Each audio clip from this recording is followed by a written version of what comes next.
Les droits d'auteur, c'est un véritable casse-tête pour la plupart des youtubeurs.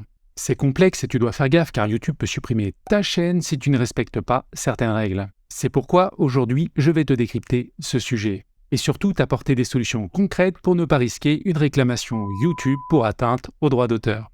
Et pour te mettre directement dans le bain, je te rappelle la règle numéro 1 sur les droits d'auteur. Les créateurs ne doivent publier que des vidéos qu'ils ont réalisées ou qu'ils sont autorisés à utiliser. En d'autres termes, ils ne doivent pas mettre en ligne des vidéos qu'ils n'ont pas créées ou d'utiliser dans leurs vidéos des contenus protégés par les droits d'auteur, tels que des titres musicaux, des extraits de programmes protégés ou des vidéos créées par des tiers s'ils ne disposent pas des autorisations nécessaires. En clair, tu n'as pas le droit d'utiliser ou réutiliser une œuvre sans l'accord de l'auteur. C'est en quelque sorte un droit de propriété intellectuelle et c'est une loi universelle. Et attention, tu n'as pas le droit d'utiliser une œuvre, même si tu te dis « ouais, ma chaîne, de toutes les manières, elle n'est pas sérieuse », et même si tu te dis « ma chaîne, elle est sérieuse, mais de toute façon, j'ai pas envie de la monétiser », non, tu n'as pas le droit non plus. Et donc l'idéal, c'est que toi, tu sois l'auteur, tu sois en quelque sorte un créateur fou, tu crées des œuvres, et dans ce cas-là, pas de problème, la vidéo s'arrête là, pas de souci, c'est terminé. Mais si tu es comme moi et que tu as envie souvent d'illustrer tes propos, de faire peut-être même des critiques dans certains cas, des critiques bienveillantes bien sûr, ou d'optimiser ton montage et d'ajouter peut-être des effets sonores, des musiques pour ajouter de l'émotion, dans ce cas-là, il faut passer aux solutions. Et là, c'est ce qu'on va voir. Et le bout de phrase important, c'est s'il ne dispose pas des autorisations nécessaires. Et justement, si tu vas sur la page des termes et conditions de YouTube, tu as une section ici, autorisation et restrictions. Et là, tu peux lire vous n'êtes pas autorisé à accéder, reproduire, télécharger, blablabla, une partie, toute ou partie du contenu, sauf tel que permis explicitement par le service. Donc YouTube interdit le téléchargement, sauf à partir de leurs propres fonctions.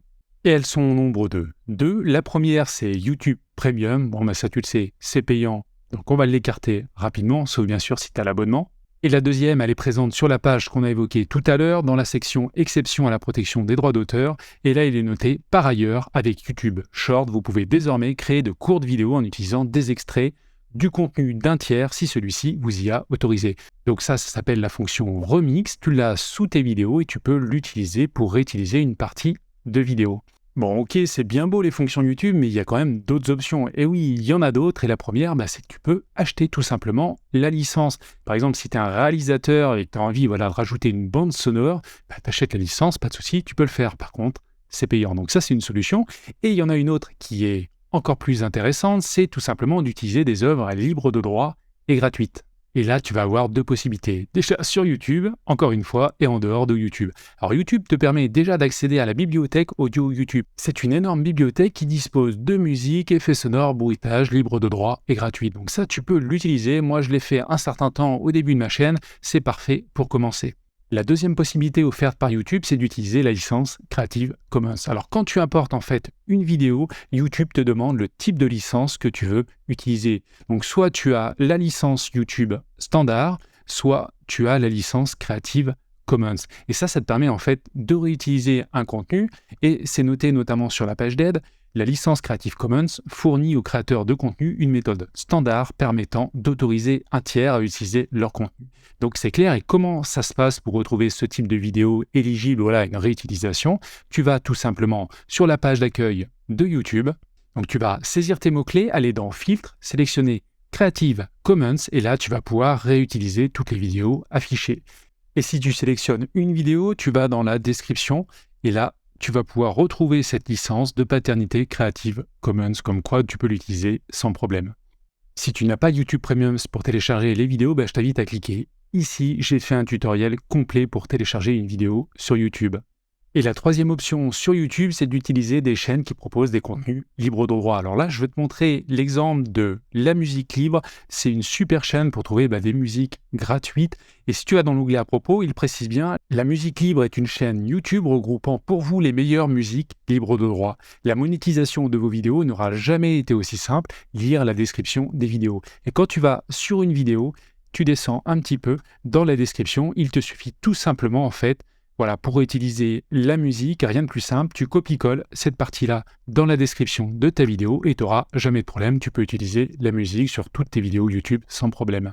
Par contre, si tu vas sur une vidéo hyper connue comme celle-ci, Happy de Pharrell Williams, quand tu vas dans la description, Là, tu as un certain nombre d'éléments et c'est warning. Tu vois, il y a toute cette partie-là, musique, les licences. Je crois que tu peux les afficher. Tu as un certain nombre de licences et là, clairement, tu ne peux pas réutiliser cette musique, sauf si tu payes les droits, bien entendu.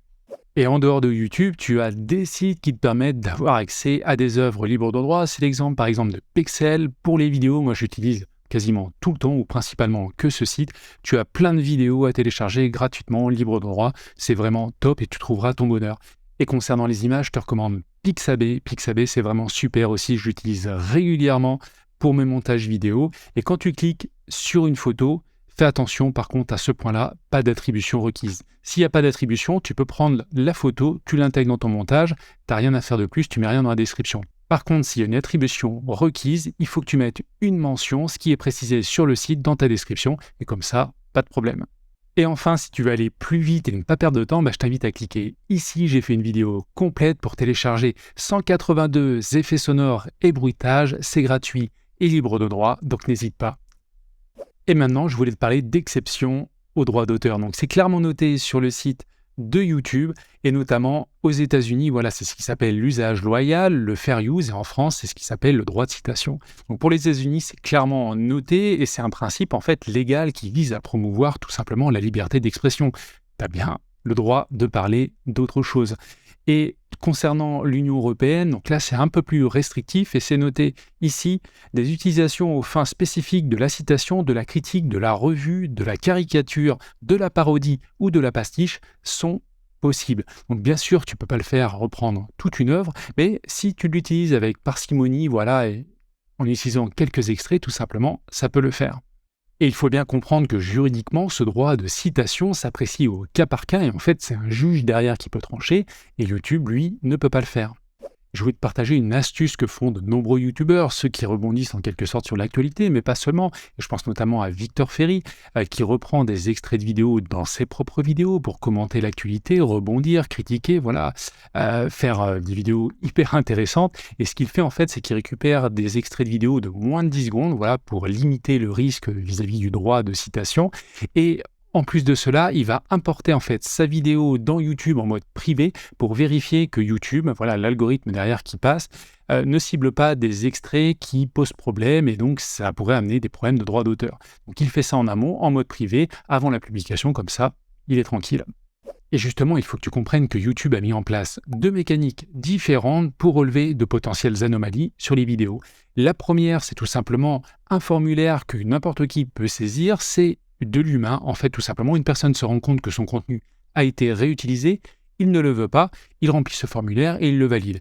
Et là, YouTube a tout simplement fait respecter la loi. Et s'il y a un problème, ils vont te mettre un avertissement et te proposer de participer à un cours sur les droits d'auteur. Il faut que tu saches que cet avertissement va durer 90 jours, mais tu peux le contester soit en sollicitant le créateur, enfin l'auteur de l'œuvre de base, soit en sollicitant YouTube, en explicitant ta réponse. Mais attention, parce que si c'est refusé et si tu répètes cela, si tu as 3 avertissements actifs sur les 90 derniers jours, écoute, c'est rideau. Ta chaîne va être supprimée. C'est dommage, mais c'est comme ça. Et la deuxième mécanique mise en place par YouTube, c'est ce que l'on appelle la revendication par Content ID. Là, c'est un algorithme qui va passer en fait sur ta vidéo. Lors de l'upload, en fait, tu as un onglet vérification. Ils vont scanner la vidéo et s'assurer en fait qu'il n'y a pas des parties que tu ne devrais pas tout simplement utiliser. Et là, l'auteur, lui, va être prévenu de cela s'il y a un problème. Ça se passe dans ton YouTube Studio, en fait, dans l'onglet droit d'auteur, ou plutôt le menu de gauche droit d'auteur. Et là, donc, il va voir les différentes vidéos où il y a potentiellement un problème. Et il va voir à ce niveau-là 3 options. La première, c'est de ne rien faire, en fait, c'est de suivre tout simplement la vidéo et de regarder ses performances. La deuxième, c'est de bloquer la vidéo dans quelques pays ou globalement dans le monde entier. Et la troisième, c'est de dire « Ok, la vidéo, je la laisse, mais je récupère la monétisation ». Et là encore, à ton niveau, tu peux faire toi aussi une réclamation si tu estimes être dans ton droit. Donc comme tu le vois, le sujet des droits d'auteur n'est pas simple et compliqué, vraiment à la marge, notamment sur le droit de citation. C'est pour ça que je t'invite, c'est le plus simple, à cliquer sur cette vidéo pour retrouver les meilleurs sites pour télécharger des musiques et des sons, effets sonores, bruitages libres de droit et gratuits, car le son sur les vidéos, c'est hyper important, ça rajoute de l'émotion. Donc je te dis à tout de suite de l'autre côté si tu cliques.